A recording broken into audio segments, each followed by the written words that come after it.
Stories in motion. Some time ago, there lived a family of four: Adeniyi, Amaka, Ozzy, and Toby. To Toby, love wasn't just a feeling, it was a living, breathing thing that filled their home on Freedom Street. You could hear it in the way his parents, his father, Adeniyi, known to everyone as Nini, and mother, Amaka, called each other sweetheart without irony. You could see it in the way his father's hand always found his mother's back in the crowd, guiding her with gentle respect. You could feel it in the warm, delicious air of their family kitchen, where Sunday stew simmered on the stove, while high life music played from an old Bluetooth speaker with a cracked edge. Theirs was a middle class life by Lagos standards, modest, comfortable, filled with the hum of power generators, the scent of fried plantain, and the daily chaos of traffic reports and NEPA surprises. The living room had a brown leather couch bearing so much history. A 30 inches LG TV that can be said to have been readapted to the ever-unreliable power supply, and a portrait of Jesus hanging slightly crooked above the doorway. But that room held the world. It was where they laughed until tears rolled, where Niyi, the father, made up bedtime stories so ridiculous that Toby and his sister begged for more, where Amaka, their mother, corrected everyone's grammar mid-conversation, but always with a kiss on the forehead to soften the blow. They weren't perfect, but to a 12-year-old boy, they were everything. Niyi was a civil engineer, sharp-witted and steady-handed, with a quiet charisma that made people trust him within seconds. Amaka was a secondary school administrator in a private school, a natural problem solver, fiercely intelligent, with an infectious laugh that rang like a bell. Together, they ran the household like a well-rehearsed orchestra. Ozzy, 15, had inherited her mother's sharpness and her father's stubborn streak. Toby, the baby of the house, was wide-eyed, fast-talking, and always barefoot. On Friday evenings, the family had a ritual. They'd return from work and school, change into old, comfortable clothes, and gather around the TV with steaming bowls of something to munch. Nee always let them watch something fun before the evening news. Afterward, he'd give his own Toby-style breakdown of the headlines, dramatic, exaggerated, and hilarious. Ozzy would roll her eyes and laugh in spite of herself. Amaka would shake her head and say, "You run this your comedy career." There was always laughter, always teasing, always a sense of pause. But underneath the comfort of their routines, a quiet tension had begun to grow, a shadow that stretched long with each new headline. The economy was declining rapidly. Inflation rose while salaries stayed frozen. Protests spilled into the streets now and then. Fuel queues grew longer, and people disappeared without explanation. And yet, life continued because it had to. It was Amaka who voiced what had been silently weighing on both of them. "I don't want us to wait till something bad happens," she said one late night after the kids had gone to bed. She stood by the kitchen window, sipping a drink, her brows furrowed. Nee was seated at the dining, reading something on his tablet. He looked up. "You think moving abroad is the answer?" I think, she hesitated, searching for the words. I think we owe our children a chance at stability. You know how hard it is to raise good kids in this chaos? The country's not working, He didn't answer immediately. His eyes drifted to the photos on the wall. Ozzy in her school uniform. Toby dressed as a pirate from last year's drama club. His chest tightened. But we've built everything here. Our careers, our church, our community. Can we really just start from scratch? He asked quietly. Amaka walked over and placed her hand over his. I know it won't be easy, but what's harder, letting go of our comfort or watching them grow on a system that keeps failing us? It wasn't a decision made in a single night. It was a slow burn. Quiet prayers in the morning, long conversations over phone calls to the UK, email threads and visa requirements, moments of hope mixed with guilt. Ozzy was furious when they first told her, "I'm about to write WAEC and now we are just moving to where?" She cried, slamming her door. "You want me to become a nobody in a strange school?" Toby didn't know how to feel. He liked the school. He liked Lagos. He liked the security guard that called him Captain every morning.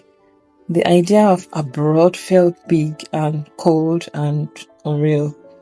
Still, the plans moved forward. They sold the car, found tenants for the house, sold off books, donated clothes, wrapped up years into 10 boxes, cartons. The final day at church was bittersweet. A special prayer was said for them. Aunties hugged them like they were never coming back. The pastor smiled too tightly. On the last night in Lagos, they all gathered in the living room after dinner. The air was heavy. Amaka held Ozzy close. Niyi rubbed Toby's forehead, pulling him close to his chest. The generator burst in the background. Candle flickered on the shelf. There was a moment, just one, when nobody spoke. "I hope we're doing the right thing," Niyi said, mostly to himself. "You are," Amaka whispered, even though she wasn't sure either. Toby leaned his head on his father's shoulder. Somewhere outside, a dog barked. The street was dark, but not unfamiliar. It was home. And in a few hours, it will no longer be theirs. Stories in motion. If you have enjoyed this story so far, what are you waiting for? Why have you not liked and subscribed to my channel? Murtala Mohammed International Airport never slept. Even at 11 p.m., it burst with chaos. Travelers dragging suitcases on worn wheels, custom officers barking orders, mothers fanning crying babies with travel documents. Toby had never been on a plane before. He stood in line at the check-in desk with a small travel backpack digging into his shoulders and a lump lodged firmly in his throat. Ozzy, next to him, wore her AirPods but wasn't listening to music. She kept pulling her sleeves down nervously. Niyi tried to appear calm, but his eyes darted between their luggage and the document folder in his hand. Amaka clutched her handbag like it was the last thing she truly owned. They were flying out at 2:35 a.m. to Manchester via Doha, one-way ticket. The kind that felt heavier than a suitcase. Toby turned around one last time. Behind the large airport glass, the Lagos night spread out like a tired humming giant. Harsh horned blade. Another family in a rush zipped past. Somewhere, someone was laughing too loudly. He felt a sharp ache in his stomach. Not a sadness exactly, but a deep, slow uncertainty. They had left their house in Surulere earlier that evening. The house Toby had lived in since birth.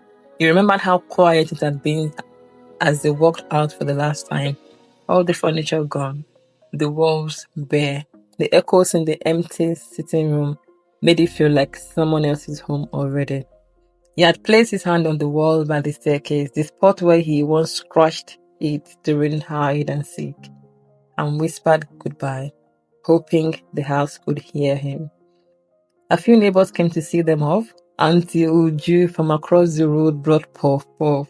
Mr. Lawal, Niyi's longtime friend, said, "You people should remember also. Don't go and change accents and forget your roots."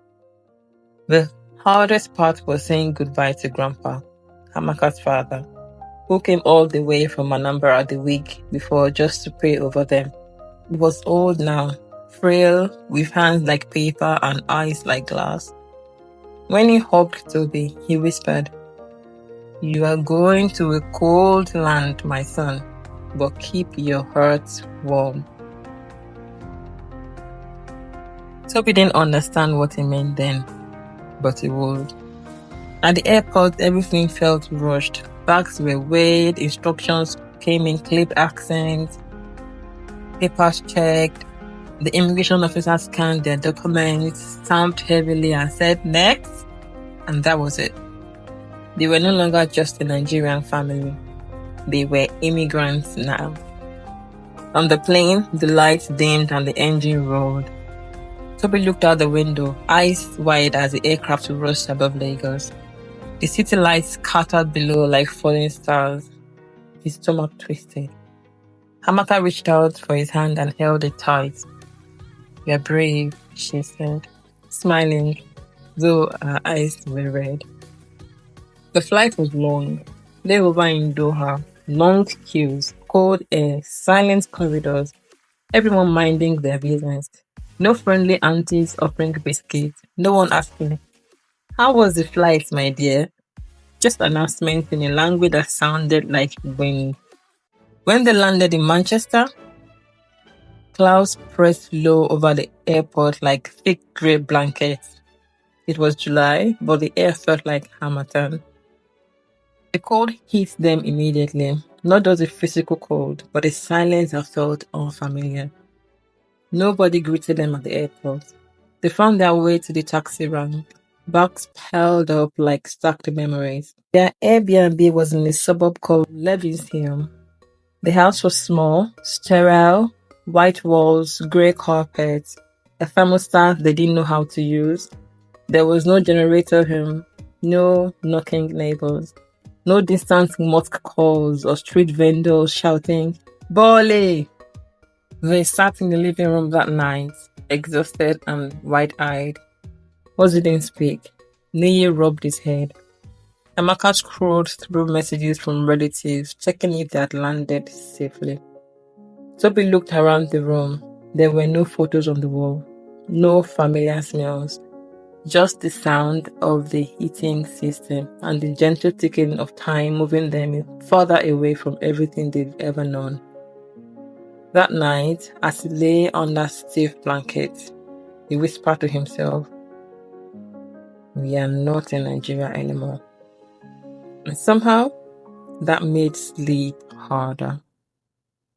For more chapters of this story, give the video a thumbs up and subscribe.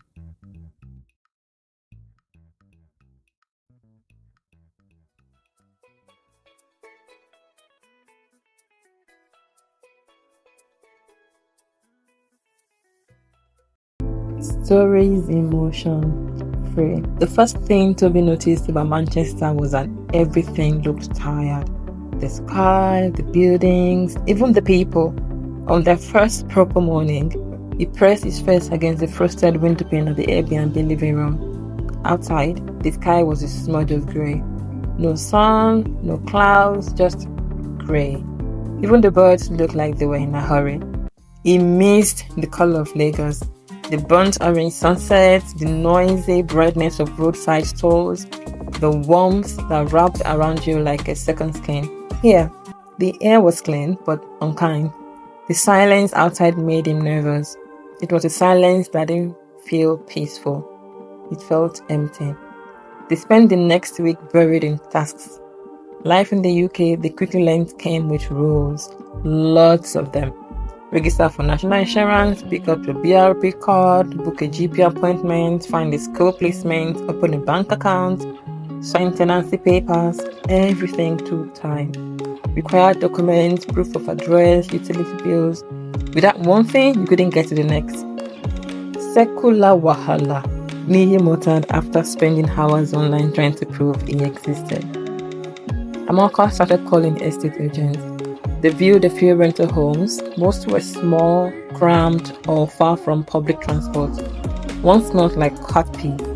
Another had mold in the corners and the garden that looked like it hadn't seen humans in years. But the agent still said, "It'll go quickly, that's a lot of demand."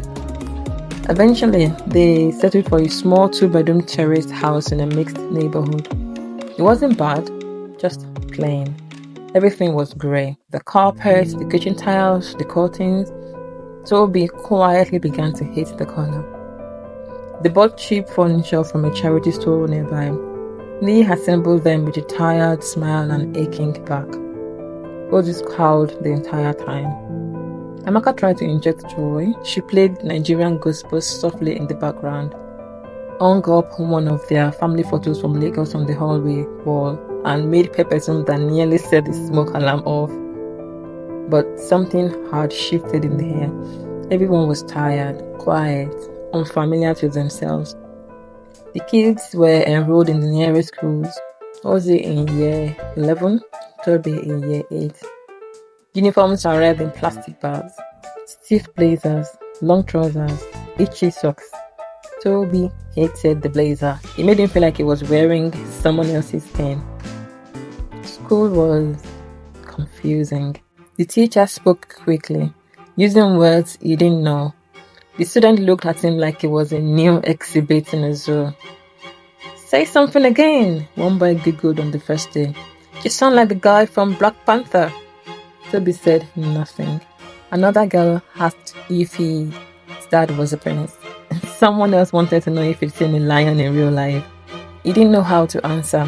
He didn't know if he wanted to answer. He just wanted to go home. Not to this house, but home. Jose had her own battles. She came home with her shoulders stiff, eyes guarded. She didn't talk much. Her voice began to change, slowly, like she was trying to flatten her accent. One night over dinner, she said casually, "It's better if I don't speak to Yoruba in school. They just stay weird." Amaka gave her a long look but said nothing. Niye, now working part-time for a courier company, came home late most days. His back sore, fingers numb from sorting parcels in cold warehouses. He rarely smiled now. When he did, it was small and tired. Not the full booming laugh that used to rattle their ceiling fan. Amaka worked shift as a living carer. Sometimes she'd be gone for 2 nights straight. The kids would microwave leftovers. Niye would come home and fall asleep on the sofa, still in his boots. The silence that had once belonged to this new country was now inside their home. Still, there were small sparks of joy. One Saturday, they found the Nigerian grocery store 2 bus rides away. The woman behind the counter smiled like an auntie from church and called Toby, "My pikin." She sold them goat meat, ground crayfish, Maggi cubes, and gala. Amaka nearly cried. Another day, a friendly Ghanaian neighbor knocked and introduced himself. He offered them a heater he didn't need and asked if Neye liked football. Toby finally made one friend, a quiet Somali boy named Yasin, who liked drawing superheroes and didn't ask stupid questions. But joy here was rationed, measured in teaspoons. A smile here, a good weather day there, a warm jollof night or pizza night, a silent nod between Neye and Amaka after a long day. It wasn't enough, but it was something, and for now, something had to do. Stories in motion. If you have enjoyed the story so far, what are you waiting for? Why have you not liked and subscribed to my channel? The UK didn't just speak English, it spoke a different English. Toby learned that quickly. His teacher said timetable like timetable. His classmates said cheers instead of thank you and asked him, "You alright?" without actually wanting an answer. He never quite knew what to say back. He began keeping a list in the back of his notebook, words that needed translation. Biscuit also means cookie. Rubber also means eraser. Chips could also mean fries. Trainers also meant sneakers. Knackered means tired, very tired. You alright means hello. Language wasn't the only thing that needed decoding. School here was strange, quiet. Everyone stayed in their lanes. Teachers didn't raise their voices like back in Lagos. Detention was a bigger punishment than caning. Nobody stood up when a teacher entered. No one brought their lunch in cooler flasks or plastic bags. Just sandwiches and crisps in Ziplocs, bland and pale. Toby missed the noisy rhythm of his Lagos classroom, the scraping of wooden chairs, the smell of meat pie from the tuck shop, the boys who played football barefoot during break time, the girls who mocked them from under mango trees. Here, even laughter felt polite, contained. He did make one real friend, still, Yasin. They sat next to each other in art class and bonded over a shared love of comics. Yasin drew brilliantly, superheroes mostly, black ones, Muslim ones, African ones, heroes who looked like them. I used to draw with candlelights back in Mogadishu, Yasin said once as he shaded in a massive afro on a character. Here, we have light but no time. Toby understood more than he could say. At home, things were shifting too. Ozzy had changed. She started wearing hoodies and trainers every day, even indoors. She switched from Afrobeat to drill music. Her accent was softening at the edges. She began saying "in it" and "bruv." She scrolled endlessly on TikTok and only came out of her room to eat or argue. One night, she cut off her long, relaxed hair, walked into the kitchen with a buzz cut and a blank expression. Neyi dropped his spoon. "Ozzy, what is this now?" "It's hair," she said flatly. "It will grow back." Amaka didn't say anything. She just turned and quietly wiped her hands on a kitchen towel. Ozzy left before dawn the next day for school. Toby saw the clippers still lying in the bathroom sink. Neyi tried to keep order in the house, but his patience thinned with each delivery shift. His phone kept ringing with job alerts and calls from back home.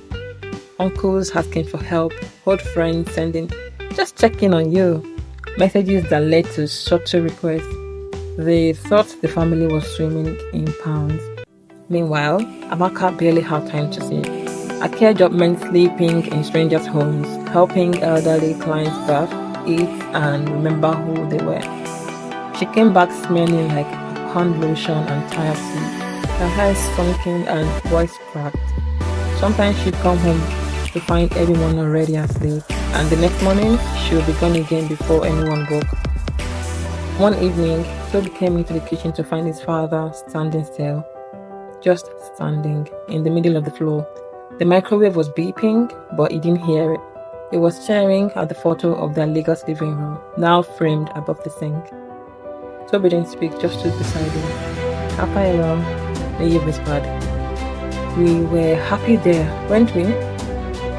Toby nodded. That night, dinner was eaten in silence, not out of anger, but fatigue. A heavy, bonded tiredness of conversation couldn't kill. And yet, even in the hollow quiet, small joys tried to survive. Ozzy helped Toby with a project once, a model of a solar-powered water filter. They argued the whole time but ended up laughing when the bottle burst and flooded the living room carpet. Amaka brought back puff-puff from a new African store. Toby devoured it while dancing to an old Wandiko song she played on her phone. One Sunday, Lee surprised everyone by making yam porridge. It was too salty, but he ate it anyway, pretending it wasn't. These moments were fleeting, fragile, but they lit little flames in the fog. The family was changing, drifting, adjusting, translating. Every day, they became a little more part of the country and a little less of who they had been. But in the confusion, they clung to what they could: their accent, their prayers, their names. For more chapters of the story, give the video a thumbs up and subscribe. Stories in Motion 5. You people are in the abroad now. The WhatsApp messages started small. A forwarded meme, a birthday prayer, an old photo from Lagos. Then came the voice note. "Amaka, I beg, I just need small help this month. School fees for the twins." "Neyi, my guy, you dey enjoy you. I hear say pounds na 1,600 naira now. I beg, run small something for your boy now." "Auntie, mommy said you will help with the hospital bill. You are in London now, abi?" The assumption was always the same. But the moment you landed in the UK, money rained from the sky and everything was sold. Nobody saw the half-empty fridge, the delayed heating bill, the awkward glances exchanged at the till when the total was more than expected. They didn't see Amaka reusing old wigs or Niyi rationing visits to the African shops. All they saw was the myth of the abroad. One day, after a particularly long shift, Amaka slumped into the dining chair and read another message asking for money. She placed the phone on the table and stared at it like it had insulted her personally. Lee came in and sat across from her, still in his delivery jacket, face weathered by cold and time. "I have to send £20 to Auntie Gloria this morning," he said quietly. Amaka nodded without looking up. "That's the third time this month." Silence. "What are we even doing?" she whispered finally. "All this, the stress, the separation, the loneliness, and still everyone expects from us." Neil leaned back and rubbed his face. "We wanted better for the kids." "And are they better?" she asked, her voice sharper than she meant. Toby, who had been standing at the top of the stairs, froze. He tiptoed back to his room, stomach clenched. He didn't want to hear the rest. In school, he had stopped correcting people when they said his name wrong. Toby instead of Toby. He laughed when they laughed, nodded when he didn't understand, blended in like a smudge of paint on a grey wall. Ozzy had started staying out longer. She said it was school clubs. But once, Toby saw her get into a car with some older kids and drive off. When he told Amaka, she sighed and said, "She's finding herself." But Ozzy wasn't finding herself. She was losing pieces she didn't know how to hold on to. One night, she came home late, past 11. Her hoodie was soaked from the rain, eyeliner smudged, eyes dull. Niyi had waited up.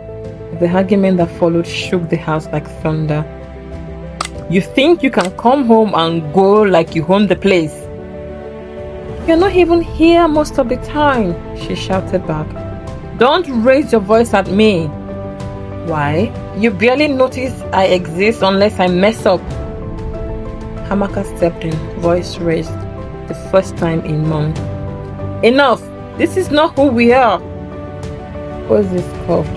"Who are we now, Mom? Really? Who?" And with that, she disappeared into her room, slamming the door with finality. The next morning was quiet. Toby poured his own cereal. The milk was almost finished, but he didn't say anything.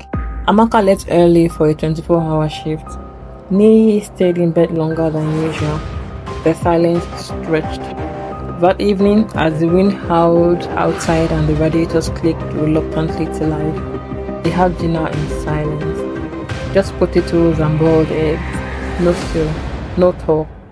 Just chewing and clinking forks. Afterward, Toby went to his room and lay on his back, staring at the ceiling. He thought of Freedom Street, how loud it used to be, doors slamming, neighbors greeting, TV playing Nollywood films too loudly, his mom yelling at Ozzy to turn down her music, the generator humming like a heartbeat. Now, he could hear the fridge humming, nothing else. He missed the old noise. He missed a version of his family that didn't feel like strangers eating at the same table.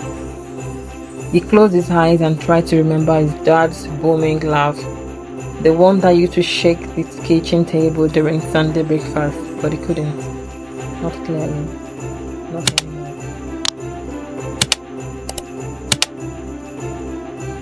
Stories in Motion 6. Winter didn't arrive all at once. It crept in like guilt, slowly, silently, until everything was stiff with it. The trees lost their color, the sky turned white, then grey, then black, all in the span of a few hours. The sun began disappearing before 4 p.m. like it too had given up on staying in England. Toby hated winter. He hated the heavy coat he had to wear every day. He hated how the coat bit through the gloves and numbed his fingers. He hated that the mornings were so dark that he often arrived at school before sunrise. But what he hated most was how winter made their home feel more like a shelter and less like a sanctuary. There was no more family dinner. Everyone ate in shifts. Amaka was almost never home. She picked up extra shifts just to cover heating bills and groceries. Neye, exhausted from deliveries and the cost of silence, stopped arguing with Ozzy. He stopped speaking much at all. Ozzy drifted further away. Her phone was always in her hand. Her laughter, when it came, was bitter and private. She barely acknowledged her parents. One day, Toby overheard her say to someone on the phone, "No, I don't really live with my family. I just sleep there." That one sentence stayed with him for days. At school, he started acting out. Nothing too wild, just little act of rebellion. Talking back to the teacher, not submitting homework, picking a small fight with a boy who kept mocking his accent. His form tutor called Neye, who sighed and promised to talk to him, but the talk never came. It snowed for the first time in late January, thin and quiet. Toby stood by the window and watched it fall. Ozzy walked past him without a word. Neye was asleep on the couch. Amaka was still at work. The house was silent, but this time it wasn't empty. It was full of everything no one was saying. A week later, an ice storm trapped them all indoors. Buses stopped running. Deliveries were cancelled. Schools were shut. For the first time in months, all of them were in the house at the same time for more than a few hours. It was awkward at first. 4 people in 4 separate corners brought together, pretending they were all alone. Toby played FIFA on mute. Ozzy watched YouTube videos with AirPods on. Neye scrolled his phone endlessly. Amaka made tea but didn't offer anyone a cup. But then something small happened. The electricity blinked. Then it went out. For the first time in England, they were without light. The house fell into deep, dense silence, and something about that silence felt too familiar, too Nigerian. Cracked distance between them. Neye sighed and lit the emergency candle bought from Poundland. "This reminds me of when NEPA used to strike on Friday night," he said. Amaka smiled softly, surprised at the memory. "And we'd light mosquito coils and tell ghost stories. You always exaggerate your own." "I didn't exaggerate. You just scared easily." Ozzy looked up. "I remember." Toby grinned. "Almost every day, our mom used to cook by torchlight many nights. I still have the burn mark from one of the mosquito coils on my wrist." Amaka smiled, rolling up her sleeve. That night, they made amala on the gas cooker, eating by candlelight wrapped in blankets. The heat of the soup throwing more than just their fingers. They didn't talk about their problems. They didn't solve anything, but they laughed, and for a few precious hours, they remembered what it felt like to be a family. The lights came back before midnight. No one cheered. No one rushed to plug in devices either. The silence that followed was no longer empty. It was peaceful. It was something. Stories in Motion 7. The quiet after the storm didn't last. February rolled in with longer nights, endless drizzle, and report cards that made hearts sink. Toby failed 2 subjects. Ozzy skipped a math test. Both got notes sent home, but no one really yelled. It was like the family had grown too tired to fight, like everything was underwater and sound didn't carry the same weight. On a dull Saturday morning, Toby came into the living room to find Neye staring blankly at the framed photo on the wall, the one they'd brought from Lagos, the last memory of Freedom Street. Everyone was smiling in that photo. There was sunlight, color, motion. Sometimes I think we should have stayed, Niyi said softly. Toby froze. It was the second time his dad had said it out loud. I miss who we were, Niyi continued, his voice cracking. I miss myself. Toby didn't know what to say. He just sat beside him. Later that week, Ozzy didn't come home for 2 days. Amaka called and called, no answer. Although they later learned from her best friend's mother that she had pleaded to stay over at theirs and assured she was safe. When Ozzy finally walked through the door, eyes red and hoodie soaked, she was met by silence.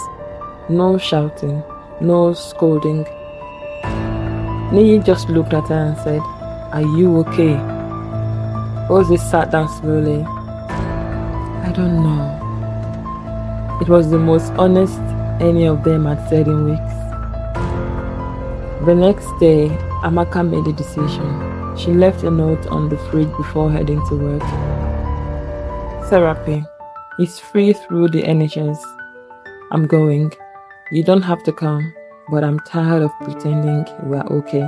Not because of the idea itself, but because it was written down in bold ink. In a house where feelings were usually swallowed like bitter pills, the note sat like a confrontation. 2 weeks later, Niyi went for his first session. He didn't talk much, just listened, cried a little, walked out with puffy eyes and quiet relief. Ozzy began talking to the school counselor, then a youth support worker. She didn't change overnight, but she started spending more time at home, more helpful and interested in conversations. Toby noticed she played more Afrobeat when she thought no one was listening. Toby, he started writing. Nothing special, just scribbles, short things in notebooks, characters based on his family, his street in Lagos, his school in Manchester, superheroes with Yoruba names. Boys who miss home but found strength in small things. His sister noticed, entered him in a local writing competition. He won second place. At dinner that night, Niyi raised a glass of Malta Guinness. To Toby, the writer of this family, he said with a smile that almost felt like old times. Ozzy clinked her glass against his. Better not forget us when you blow. I won't, Toby said, grinning. Amaka reached out and brushed his cheek. You already remember us better than we remember ourselves. For a few minutes, laughter returned. Not loud, not perfect, but real. Start. So, make sure you do not miss the final part of this story, where everything comes together. But the cracks hadn't vanished. They were still behind the laughter, in the lingering silences, in the bank alerts, and the unread messages from home asking for more. But now, the family acknowledged them. They no longer walked around pretending the walls were smooth. They were still figuring how to patch them. Some days were worse than others, but the difference was this: they were facing the cracks together. And that, after a long while, felt like hope. If you know anyone that might be interested in stories like this, don't keep it to yourself. Share with them, talk about it. Story is Emotion 8. The knock on the door came on a wet Wednesday evening. Sharp, familiar. Amaka opened it and for the first time in a long while, smiled from her soul. Uncle Ifeanyi! She cried. Her mother's younger brother, visiting from Nigeria for her business trip, stood there with 2 boxes of indomie, a loud Ankara shirt, and her arms open wide. He brought the smell of home with him, wood polish, dry heat, and tiger balm. Toby blinked. You came from Lagos? Uncle Ifeanyi laughed, booming and free. From Ikeja straight to your doorstep. You think I won't check on my people? It was as though he carried a piece of Nigeria inside him, in the rhythm of his speech, the volume of his laugh, and the way he turned their small UK kitchen into Lagos Buka by simply being present. He stayed with them for 4 days, but the impact stretched far beyond that. On the first night, he cooked egusi soup with goat meat, talking the entire time. He told the stories of the mother as a child, how she once led a protest at school because the meat in the rice was too small. "Don't let it your mommy fool you," he said, pointing his wooden spoon at Toby. "She was a lioness, small but deadly." Everyone laughed. Ozzy, hesitant at first, warmed up to him quickly. She sat at the table for longer than usual that night, nodding and asking questions about Nigeria, her grandparents, the town she barely remembered. He showed her photos on his phone, old family lands, cousins she'd forgotten, the market road where Amaka once sold fruits during university. "You are not British, he said to her gently. "Not fully. Don't let them wash away your roots with cold water." Ozzy didn't reply immediately, but she looked at her hands as if noticing them for the first time. Toby followed Uncle Ifeanyi everywhere. To the African store, to the bus stall, even to the corner shop. They talked about heroes and elders, about Lagos hits, about how memory works like luggage. You only carry what matters most. I didn't want us to leave," Toby confessed once, his voice low. "Things were better before." Uncle Ifeanyi looked at him. "Sometimes we move not because things are bad, but because we hope for better. The trick is not to forget where you started, no matter where you land." Before leaving, Uncle Ifeanyi gave Toby her carved wooden figurine, a small lion. "Your name, Toby, means great. Don't shrink because the world is loud. Be who you are everywhere." After he left, something lingered in the house. Not just the smell of palm oil or the leftover plantain chips, but something deeper, a warmth, a clarity. Toby placed the lion figurine by his bedside. Ozzy appeared a lot more centered, posting a selfie with the caption, "Back to base." Niyi started reading the Bible again in Yoruba. Amaka one morning cooked akamu for breakfast. No toast, no cereal, just warm pap and akara, sweet and thick. The past wasn't haunting them anymore. It was grounding them, reminding them that being here didn't mean leaving there behind. They were not just immigrants, they were stories in motion, souls stretched across oceans, people between pages. And even though the future was still uncertain, the past had stopped feeling like a ghost. Now, it felt like a guide. Stories in Motion 9. Spring arrived like an apology. After months of frost-beaten mornings and brave turned to steam, the sun finally stretched its hands over Manchester. Daffodils lined the parks. Trees, once stripped and skeletal, began dressing themselves in quiet green. Toby noticed it first. He stood outside one afternoon, jacket unzipped, face tilted toward the sun that still felt unsure of itself. For the first time in months, he didn't rush back inside. He let the breeze lift his collar. He just stood there, breathing. Something was changing. Ozzy got accepted into a college media program. She didn't announce it with fanfare. She just slid the letter across the dinner table one evening. Amaka read it first. Her eyes softened. "This is good, Ozzy. This is really good." Niyi smiled tentatively. "Maybe we should have a small celebration?" Ozzy shrugged. "Maybe." That weekend, they bought cupcakes from Lidl. Niyi found a balloon shop on the high street and bought one that said, "You did it!" even though it was probably meant for a graduation. They took photos in the living room. Toby made sure everyone smiled. Ozzy posted the photo online with a caption that simply read, "We move." Niyi and Amaka weren't magically fixed, but they began trying again. They started taking walks together after dinner, slow ones around the block, coats zipped, hands deep in pockets. Sometimes they didn't talk, sometimes they talked too much, but they worked together, side by side. They learned to sit in the same room again, without the weight of unspoken resentment between them. They laughed occasionally, quiet chuckles that felt like old shoes being broken in again. Toby started playing football at school. His PA teacher recommended him for a local team. He was fast, scrappy, and hungry to prove something. not to others, but to himself. One afternoon after a muddy practice, he looked out into the crowd and saw Niyi standing alone by the fence, still in his work boots, clapping. He waved. Toby waved back. It was small, but it meant everything. Amaka called her father back in Anambra more often now, not just for updates, but to talk. Really talk.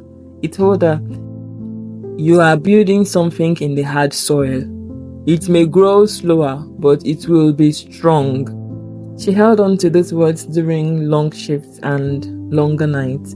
She began journaling again, something she hadn't done since university.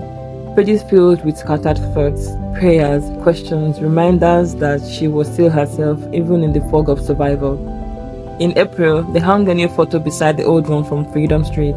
This one showed them in a park, surrounded by daffodils. Ozzy was in jeans, hair out. Niyi had his arm slightly around Amaka's shoulder. Toby held the football under one arm. The sun was setting in the corner of the frame. They weren't all smiling perfectly, but they looked like they belonged to each other. Healing didn't come like fireworks, it came like breath. One slow inhale at a time. They were not the same family that left Lagos, but they were still a family. One stretched, reshaped, and maybe that was enough. They were learning to breathe again, together.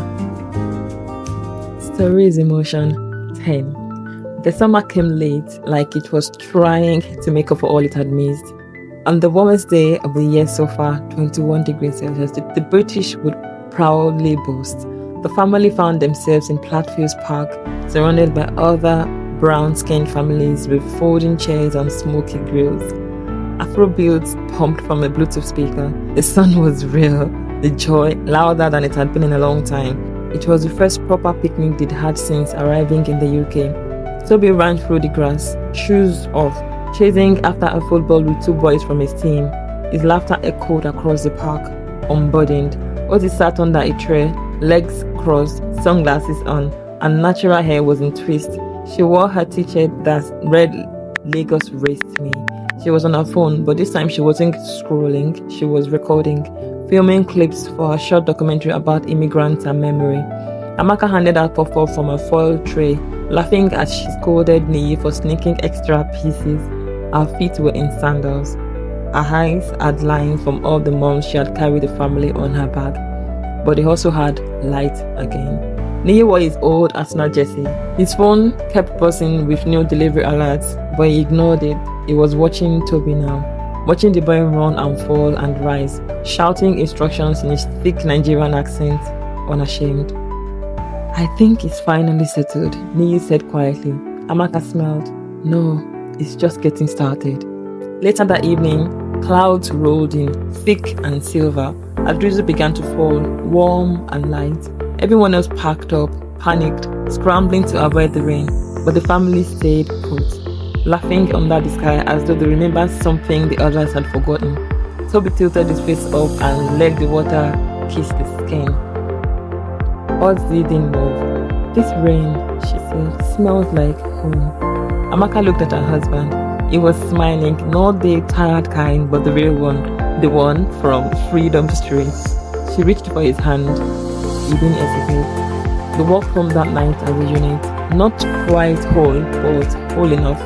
They were still bills waiting, still shift to work, still homesickness that came in waves, but there was also this, a family that had broken, bent, bruised, and still chose each other. Rain fell, sunlight slipped through, and in between, they lived. Bittersweet, but still sweet. Still stories in motion. The end. We are finally at the end of this series. I poured my heart into it. I hope you also leave the feedback, a like, and your comments would encourage me to keep pouring my heart into what's like this. The GTM community is growing. Thank you.